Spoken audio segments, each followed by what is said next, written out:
ছিল না। ছেঁড়া বলের ভেতর কাপড় ঢুকিয়ে প্র্যাকটিস করত ছেলেটা। খেলার সময় একটু দৌড়দৌড়ি করলেই হার্টবিট তরতর করে বেড়ে যেত তার। ডাক্তার বলেছিল ফুটবল খেলা না ছাড়লে হার্ট অ্যাটাক হতে পারে।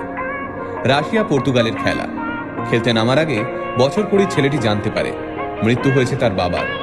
সেদিন ড্রেসিং রুমে কান্নায় ভেঙে পড়েছিল ছেলেটি। তবে পরে ওই ম্যাচেই ম্যান অব দ্য ম্যাচ হয় সে।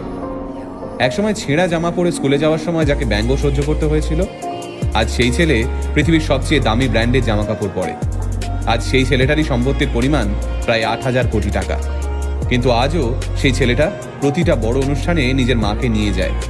মাকে প্রতিটা অনুষ্ঠানে নিয়ে যাওয়ায় বান্ধবীর আপত্তি আছে শুনে তৎক্ষণাৎ নিজের বান্ধবীকে ছেড়ে দেয় ছেলেটা। এতটাই শক্তিশালী এই ছেলেটার শিকড়ের টান। হ্যাঁ, আপনারা ঠিক ধরেছেন, আমরা আজকের ভিডিওতে কথা বলছি ক্রিশ্চিয়ানো রোনাল্ডোকে নিয়ে। রোনাল্ডোর জন্ম এক গরিব পরিবারে। দুবেলা দুমুঠো ভাত জোগাড় করতেই রোনাল্ডোর বাবা হিমশিম খেতেন।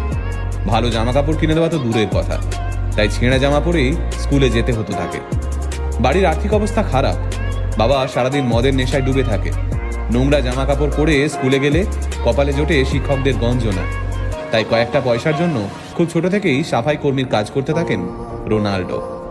অবশ্য সমস্ত গঞ্জনা, অবহেলা এবং বঞ্চনার বদলা তিনি তুলতেন ফুটবল মাঠে।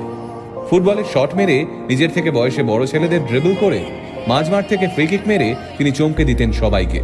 এমনিতে রোগা লিকলিকে চেহারার এক ছেলে, কিন্তু মাঠে নামলেই যেন তার উপর ভর করত এক দানবীয় শক্তি। বাবা ছিলেন স্থানীয় এক ক্লাবের বল বয়, তাই সেই ক্লাবের কর্তারা 12 বছরের রোনাল্ডোকে সুযোগ দেন এই ক্লাবে। কিন্তু সে সময় অন্যান্য ছেলেদের থেকে তাকে প্রায়ই শুনতে হতো, এই দেখ ভিখিরি বল বয়ের ছেলে খেলছে।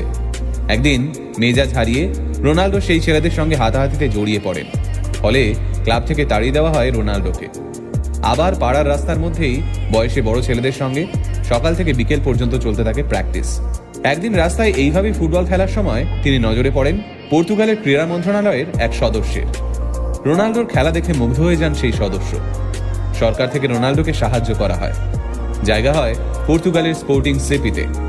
প্রথমে 16 বছরের রোনাল্ডোকে জুনিয়র টিমে নেওয়া হলেও তার প্রতিভা দেখে তাকে সিনিয়র টিমের হয়ে খেলার সুযোগ দেওয়া হয়। সিনিয়রদের সঙ্গে খেলতে নেমে একটু নিরাশ করেননি রোনাল্ডো। প্রথম ম্যাচেই 2 গোল করেন তিনি। তখনই 16 বছর বয়সী এই বাচ্চা ছেলের পারফরমেন্স দেখে তাকে দলে নেওয়ার জন্য ঝাঁপিয়ে পড়ে লিভারপুল, আর্সেনাল।